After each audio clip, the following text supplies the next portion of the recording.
Hey, what's up, Fishaholics? And today this video is basically going to be a FBC, fishing before class, and I actually just got out of class, and right now it's around 3:30, and I'm actually kind of lucky to be here right now, you know, on this beautiful 65-degree weather, end of March day, because usually I have an afternoon class that doesn't get out until around 3:35 or so, but my professor let me out a little bit earlier, so that's why I'm here at the reservoir, and I do have another class at 7:30 p.m. that goes to around 9:30, and you know, that right now I'm basically going to fish for a few hours, and I'm probably going to have to end up leaving at around 6:30 in order to make that class.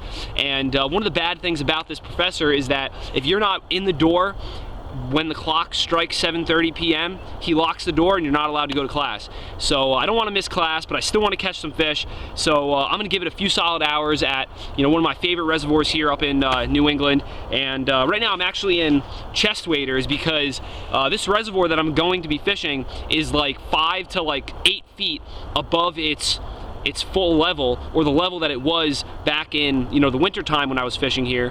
And you know, a lot of the water is around the trees and the sticks, and I want to be able to walk along the shoreline of the reservoir fairly easy, so that's why I have my boots on right now. I'm going to start off throwing a little tiny football jig with a new little trailer that I'm trying out. If I start catching fish on it, I'll tell you what trailer I'm using, and the jig that I'm using is pretty much you know, an unknown jig. I think I bought it a while ago and haven't taken it out really to use it, but it's a nice little football jig in green pumpkin, and I'm gonna give it a shot today and hopefully catch some nice bass. So let's hit the water. Alright guys, now this is a good little spot here, and this is one of the reasons why I got chest waders on right now, because usually the water is all the way out to those sticks that are way out there in the water in front of me here. But look how high it is right now. So with the boots on, I can easily now just walk out and you know, be in an easy area or easy spot to make a few casts and target some fish. You know, there probably could be some bass right on these sticks here in front of me. Flip out my little football jig. This looks like a good spot. A lot of trees laying in the water, a lot of good cover, a lot of good structure. All I need now is some fish.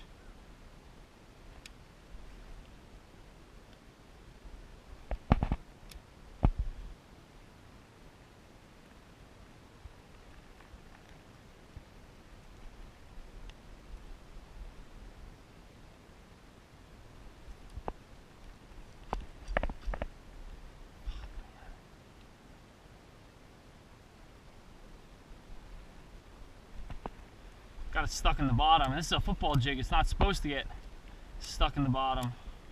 It could be on a log or something. Ooh, I'm gonna go really deep here and walk out to this big rock here. There's a massive rock out there. Come on, get out.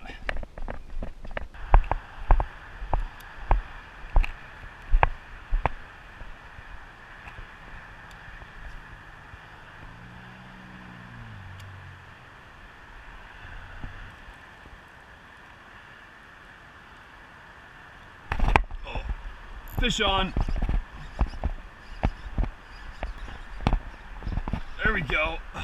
It's a nice one. Oh, it's not as big as I thought. Finally got one bass today. A nice chunk on the Bitsy Bug. Let's see what time it is real quick.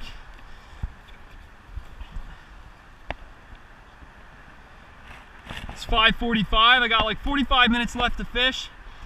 It's taken me a while to finally get my first bite of the day.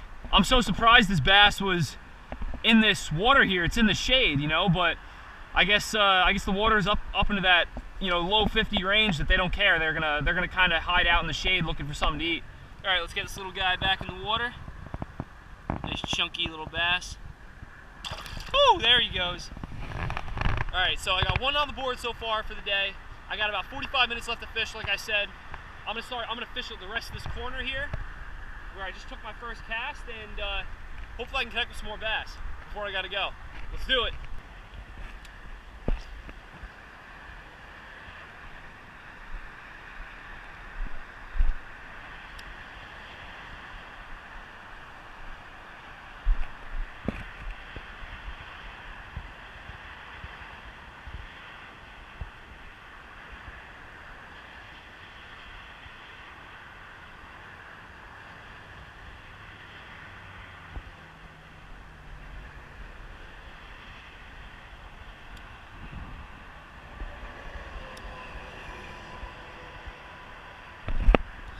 this fish on.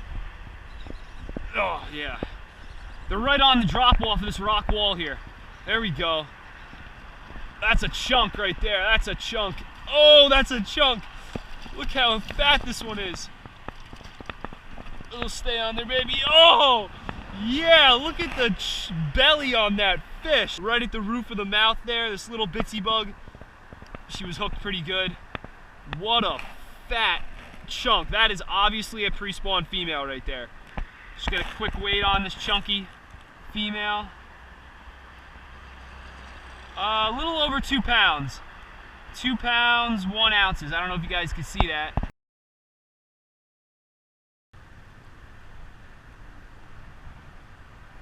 Just a fat fish right there, full of eggs. Nice pre-spawn female. There she goes.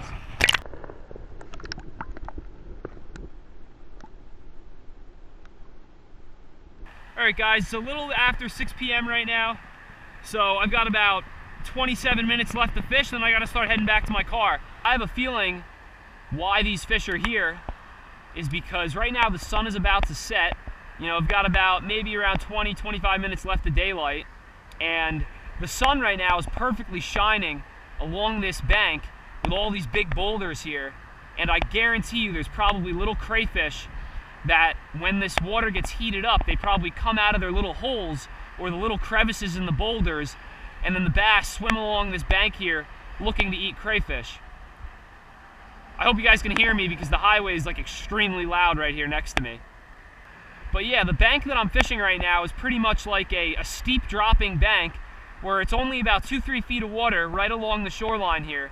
But then about 10-15 feet off the shoreline, it drops to about 10 to 20 feet of water.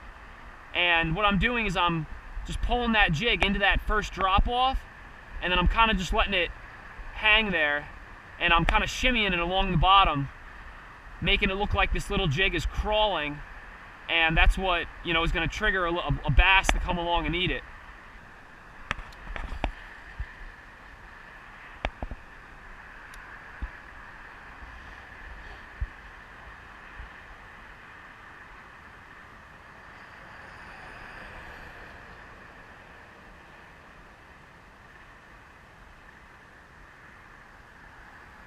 There he is. Oh, he hit it on the fall, this fish. Nice. It's another good bass. I was fluttering it down and he hit it. It's not a bass. It's a pickerel. It's a pickerel. What do you know? Look at that. He's swimming in upside down for whatever reason. Ugh. Come on, don't break me off. Okay. Got him. Nice, nice chunky, like 1.5 pound pickerel probably.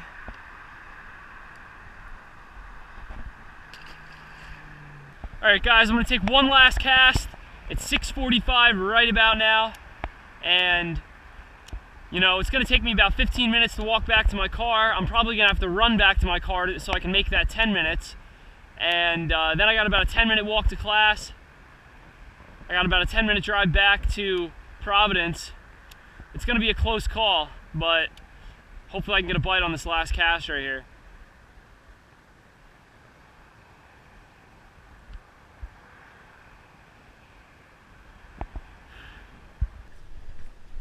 Alright, Fishaholics, I'm working my way back to my car. I got about a half-mile walk, so I'm probably going to end up running in a second, but I just want to do my outro real quick.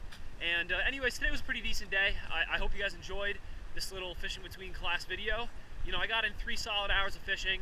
It took me pretty much to the end of my range, or, you know, the farthest distance I was going to fish to finally, you know, catch a few fish. And, you know, I caught a few nice bass to around a little over 2 pounds, and caught a nice pickerel to about 2 pounds. And I did start off the day fishing that little football jig, and it was a bummer that I broke it off in the rocks. But maybe when the water warms up, I'll probably, you know, get a mask or something and dive down and get it if I really need a jig that bad. But anyways, then I threw on the old reliable here, just my small little green pumpkin 1/8 ounce Bitsy Bug jig with a Bass Pro Shops green pumpkin incredible craw on there. And that's pretty much been the major player this early spring for me. Oh, I'm hitting the trees. And it'll probably be a major player throughout the rest of mid-spring, or, you know, late spring, probably throughout summer. You know, the small Bitsy Bug jig is just a great bite-sized morsel that, you know, bass just can't resist, and I love to use it to catch bass. Anyways, again, I hope you guys enjoyed the video. Thanks for watching. Don't forget to subscribe. If you have any questions, just post them in the comment section below, or look in the description below to find out how I was catching fish today, what tackle I was using. Thanks again for watching, guys. I'll see you guys out on the water. I gotta go.